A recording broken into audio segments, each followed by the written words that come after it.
Welcome back to California Live Podcast, and we are back with Dr. C at MLC headquarters. Dr. C, thank you for coming to the show and hosting us again. Thank you. I appreciate your time, and always look forward to doing some nice work with you. Likewise.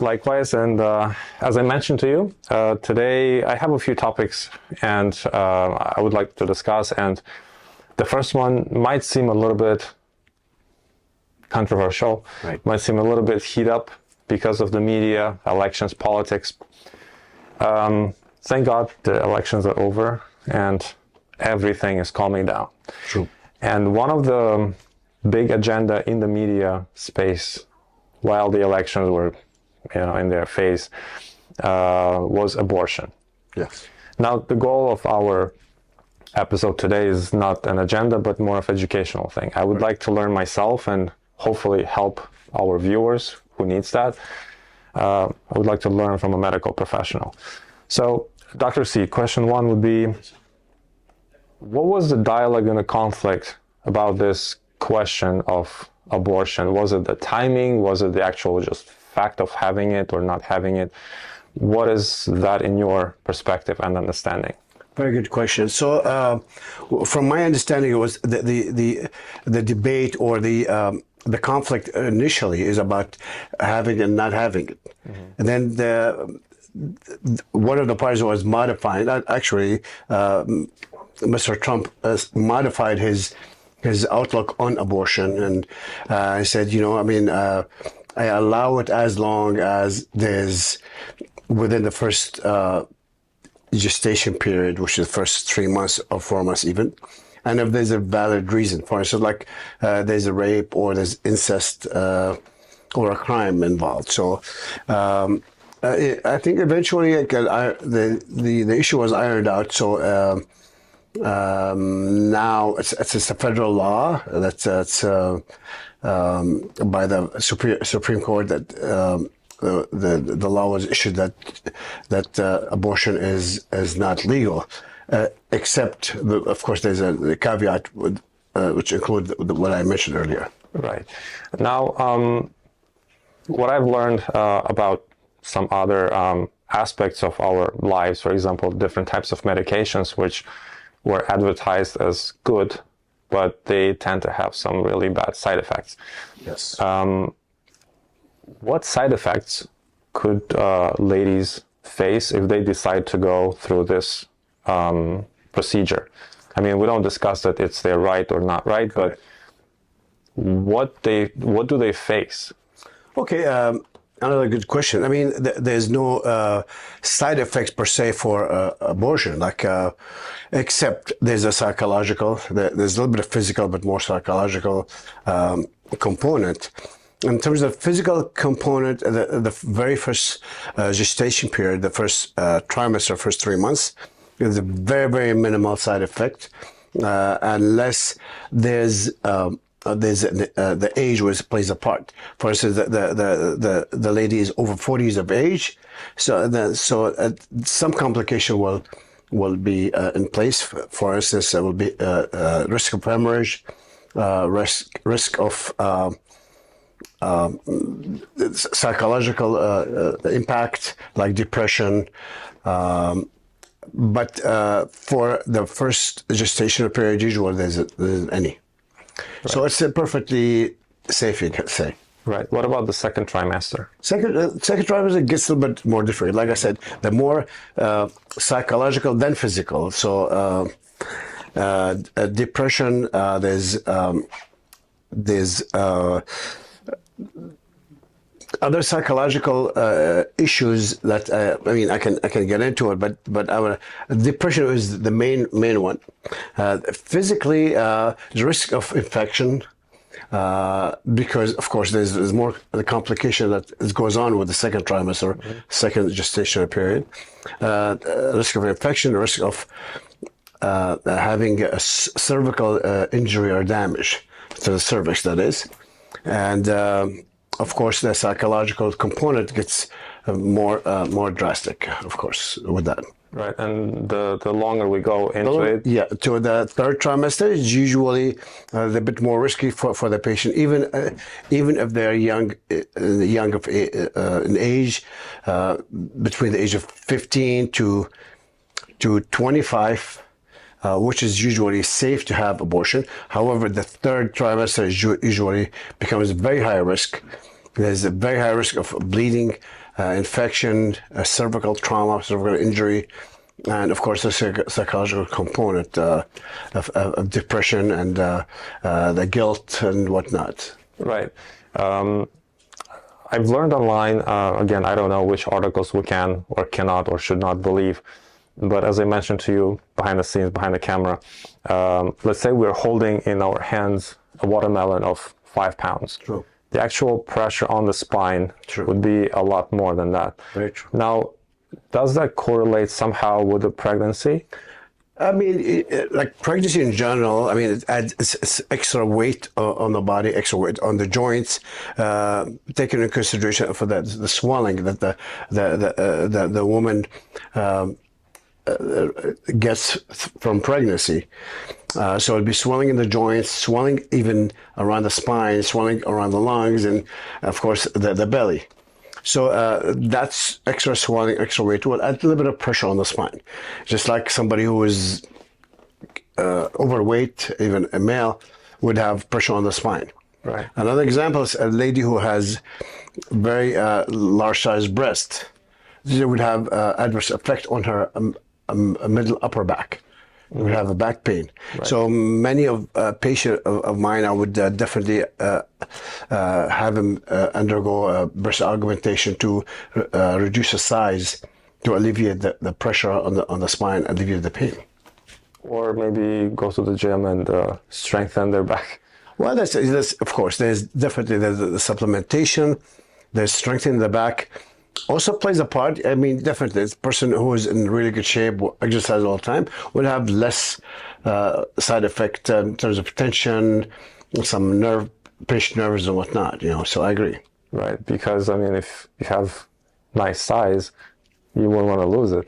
I mean, yes, but you'll be surprised. Like when we look at a woman with a large breast, we say, hey, congratulations. No, I'm not happy. Like, what do you mean? Like, it's a lot of pressure on my back. We, as males, we don't understand that. Yeah. But for a woman, there's so much pressure on the spine, and for instance, the shoulders would be rounded because to accommodate the weight, Right. and constantly stretching and stressing the spinal discs and the soft tissue surrounding the spine. So you take off 8 to 10 pounds. I mean, that's 8 to 10 pounds of like holding like this and walking around with it all day. So it makes a big difference. That's very true. I haven't thought of that way. But it's a great insight. Dr. C, if a lady, again, back to the pregnancy question or set of questions, if the lady decides to go through this procedure for whatever reasons she decides, do we or do we not expect any impact on the spinal health? Like I said, is very minimal, and it's very rare to have any adverse effect or side effect on the spine from abortion. I would say maybe 2 out of 1,000 women would have some adverse effect since they have a pre-existing condition in the spine. So going through that procedure and will affect the structure slightly, but in the majority there's no side effect. Right. Yeah. Well, that's very important to know because Yes. at least some Positive. ladies who need or they feel like they want to go through that, they could listen to your advice and at least be sure that they will be safe. Yes. And yeah, I'm sorry. Yes, and I always say, always consult with a medical professional. Right. So they explain everything. Like I have patients before they they come in and I explain the same thing to them. So anybody's out there think about getting an abortion, consult with a medical professional to know the ins and outs, to know the pros and cons. But from my own knowledge is on the spine and the joint, there's very, very minimal, if any, side effect. But it also depends on the month. Yeah, exactly. The gestational period, also the age of the patient. Right. And if the patient has a pre-existing condition on the spine. Right. For instance, like somebody who has like a lady who has a blown up disc in the lower back, and she gets pregnant, all that weight will add, a tremendous amount of pressure on the structure there, that disc and the nerve. So there'll be a lot of patients. So I do see a lot of patients who are pregnant with disc problems, and I take care of them all the way through our pregnancies to make their delivery easier and no complications, and it works. So. Right. So yeah, right. I see them regularly. Well, you mentioned to have a medical professional consult them. Why I wanted to record with you, because I know that you would give truthful information. Yes. We have a very unique and not necessarily the healthiest environment when everyone sells something, sells a service. That's true. And I know you're not running No. a birth clinic, so No. and you're always helping very holistically in multiple ways. Another question, another block of questions which I wanted to discuss with you today, again, marketing and how it impacts people's lives. I'm very deep into research and marketing, and Yes. I've learned that quite a few decades ago, breakfast was marketed to the people in order to help companies sell bacon or eggs or milk. Cereals, yeah, Right. exactly. And there is this debate in between people, do I have breakfast, do I not have breakfast? Some people advocate for breakfast as the main meal of the day, comparing to you have to fill in the fuel and then your car goes.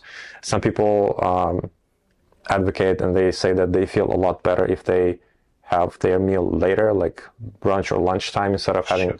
What is the actual fact behind breakfast and meals per day? Great question. And in my opinion, so it's a very convoluted topic, a little bit complicated, because first of all, I don't believe in cereals, because the companies out there that try to sell and push cereal to, say this is the healthiest, this is multi-grain, most of it is coloring and there's a lot of added sugar, and I don't recommend. Like again, there's so many different facets of having breakfast, whether it's good or bad. Personally, I do have breakfast, but my breakfast. So what the word breakfast is, breaking the fast.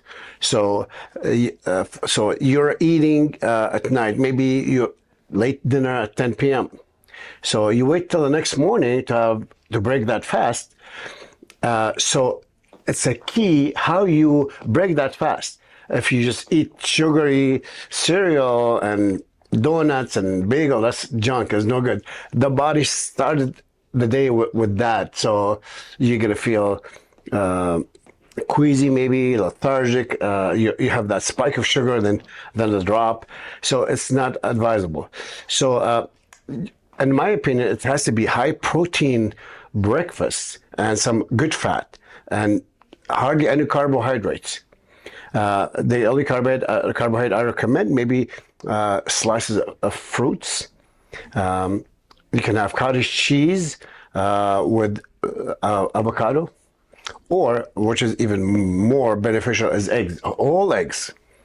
So the whole eggs, the benefit is in the yolk more than the albumin, which is the egg white. Okay. The egg white is all protein, but the albumin, the egg yolk is where all the vitamins and the minerals and the amazing enzymes.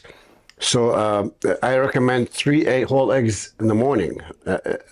If you can do 2, fine, but 3 is even, or 4 is even better. It depends on your goal. If you're a bodybuilder, you can have 10, like me, yeah. 10 whole eggs, So you don't have to worry about cholesterol, because that's a myth. So egg yolk is actually extremely healthy for you. It's good for the brain.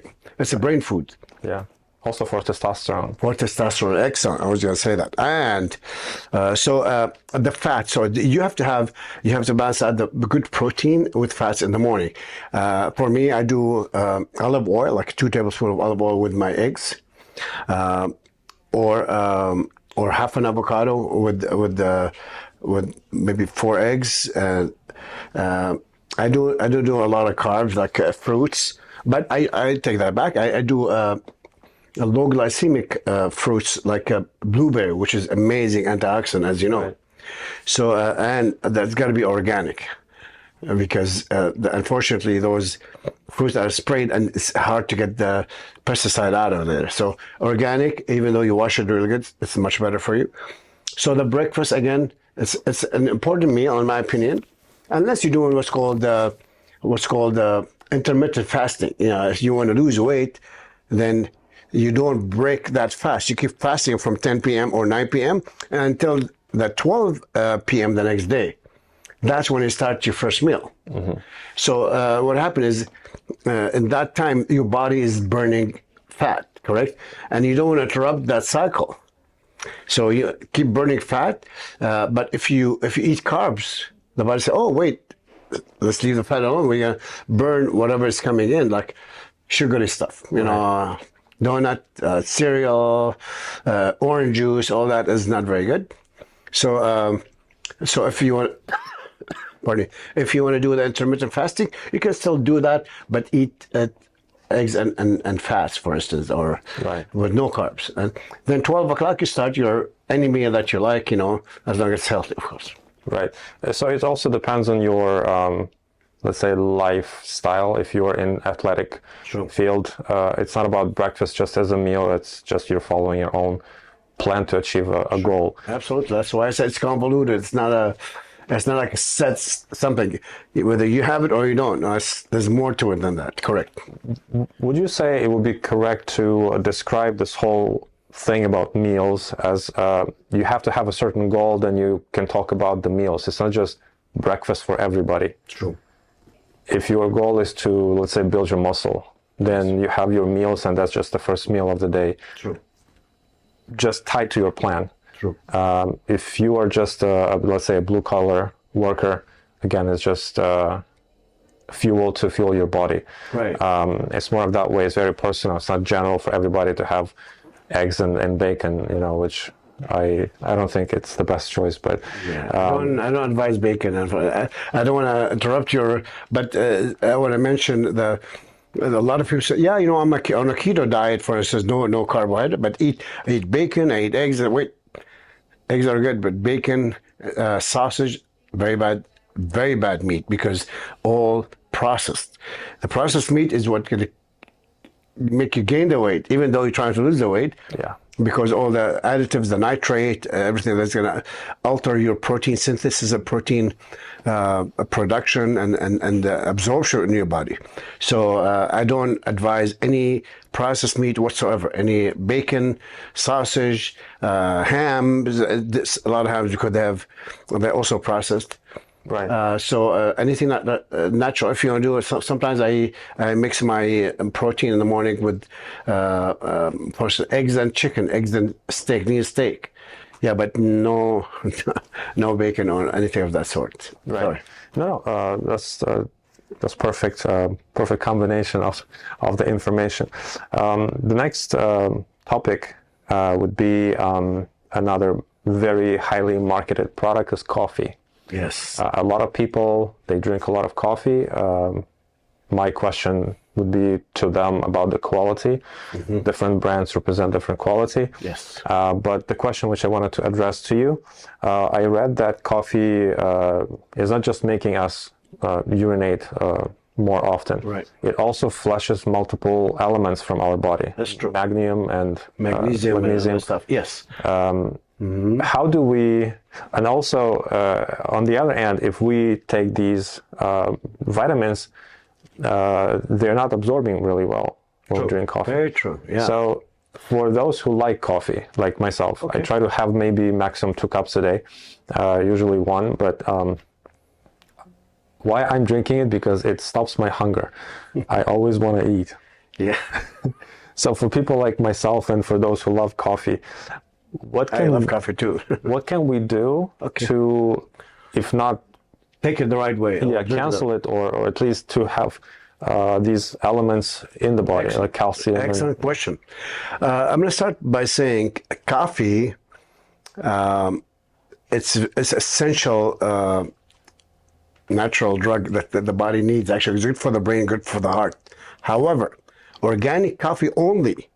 The reason why, because coffee is the most sprayed by pesticide of any grain or product out there. More than fruits. More, they spray it because there's so many bugs get in there and kill the crops. So they spray tons of pesticide. So always ask for organic coffee, then you're safe. So the way to drink coffee, in my opinion, because coffee is very acidic, as you know. So you wake up in the morning. A lot of people wake up in the morning and said, I ask them, at first thing, I make a cup of coffee and I drink it.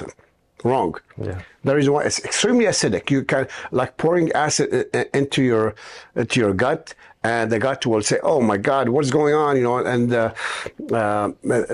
all the gastric juices, everything will start be messed up. So never drink coffee on empty stomach. The first thing you need to drink is water in the morning. Warm water. A little bit of warm water with lemon is amazing. It's a great cleanser, and it prepares your gut for whatever's coming in food. Mm-hmm. So you drink maybe room temperature water, maybe 6 to 8 ounces is amazing. Then you prepare your breakfast, and the last thing would be coffee. So the coffee should be an hour to an hour and a half after you drink the water. Right. This way, your body is prepared for the coffee, for the acidity. But the coffee has amazing benefits, like for the brain, for the heart, like I said.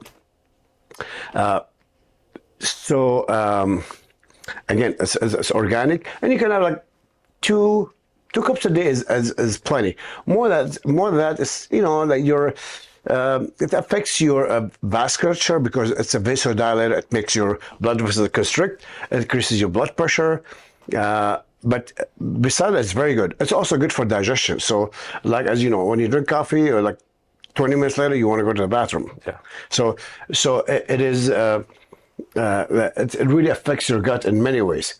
But I think more 2-3 cups maximum per day. I think is ideal, and preferably black coffee. So you don't. Alter the oils in the coffee. That's extremely beneficial. If you do maybe milk is okay, but the creamers are very bad for you. All the creamers are all additives, all toxic, in my opinion. So milk, or sometimes it's called the MCT oil, MCT coffee creamer. It's made from MCT oil, derivative of coconut oil or coconut butter. Is extremely healthy for you. So they sell it in the packets, and you add it as a creamer. That's very healthy. So you're getting 2-in-1 benefit. Right. How do we help our bodies with this flushing, calcium, and other elements? So you're right. When you drink coffee, you don't want to take your vitamins with the coffee.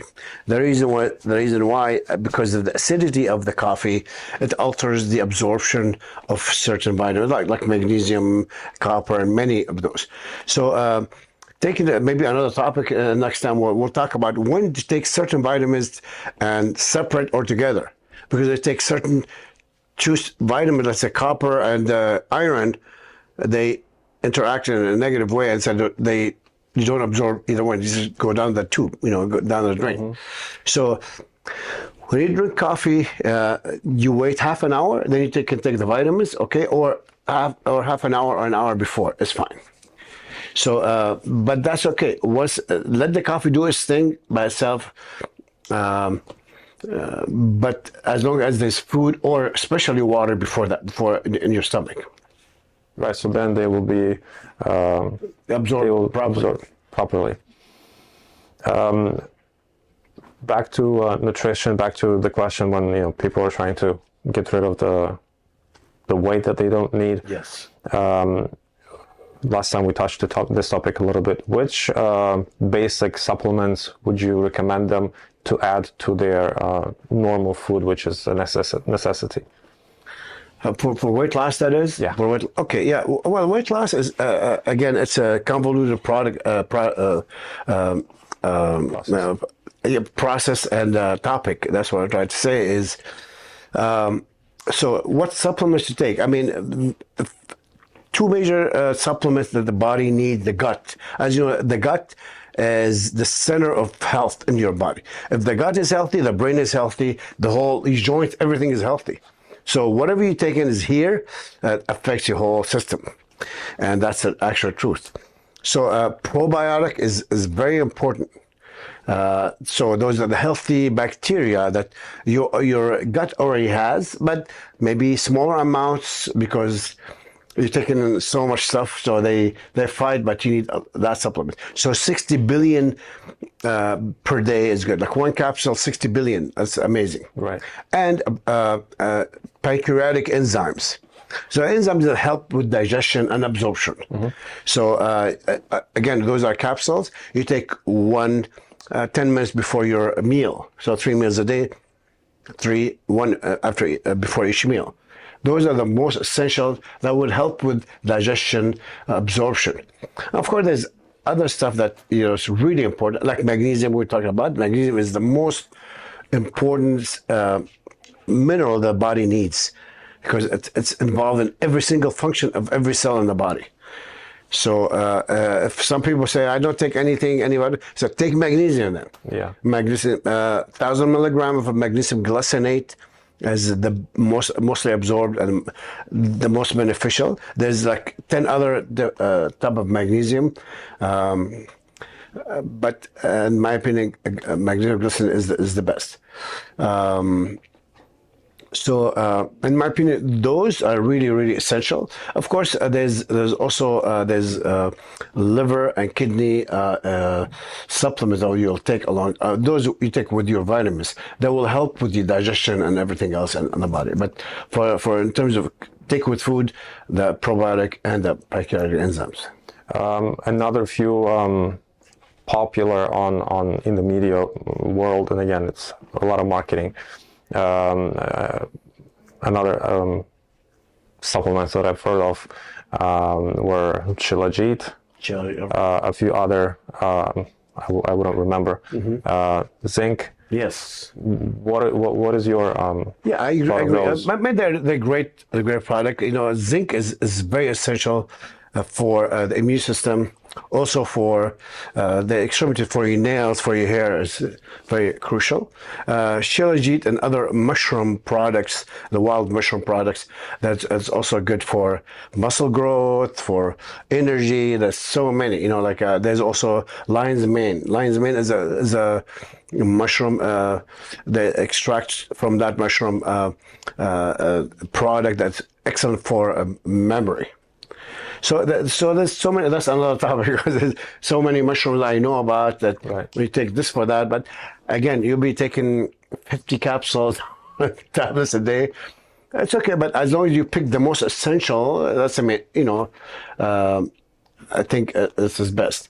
I might as well continue with advice. Vitamin D is very essential for your bone health, also for your immune system. Right. D3, 10,000 unit per day, which is small capsule times 2. Right. Dr. C, and my last question, which is again very highly debated, whether I'm training in the morning, daytime, or evening. People debate a lot on which way is better. In my personal feeling of my body, right? It's still personal. Mornings are way better than evenings because the body is getting ready for rest and you stress it. But what is your professional opinion on? I mean, I agree with what you said, but there's a very excellent reason, which is your testosterone levels is highest in the morning. When you wake up, your testosterone is at optimum levels for men and women. So as you know, women have testosterone for a smaller amount. So for men, especially if they want to build and get the maximum benefit out of the workout in the morning, is the best is training in the morning. Right. So you maximize whatever the body is already giving you, which is high testosterone, and utilize it, and you have better muscle hypertrophy, better growth, and better energy as well.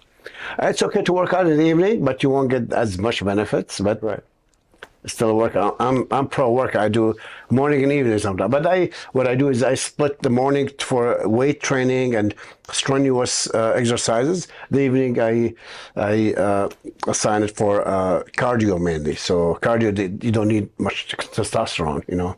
Right, and I'm glad you mentioned about the cardio. You're splitting your trainings, and I was lucky enough to join quite a few of trainings of yours.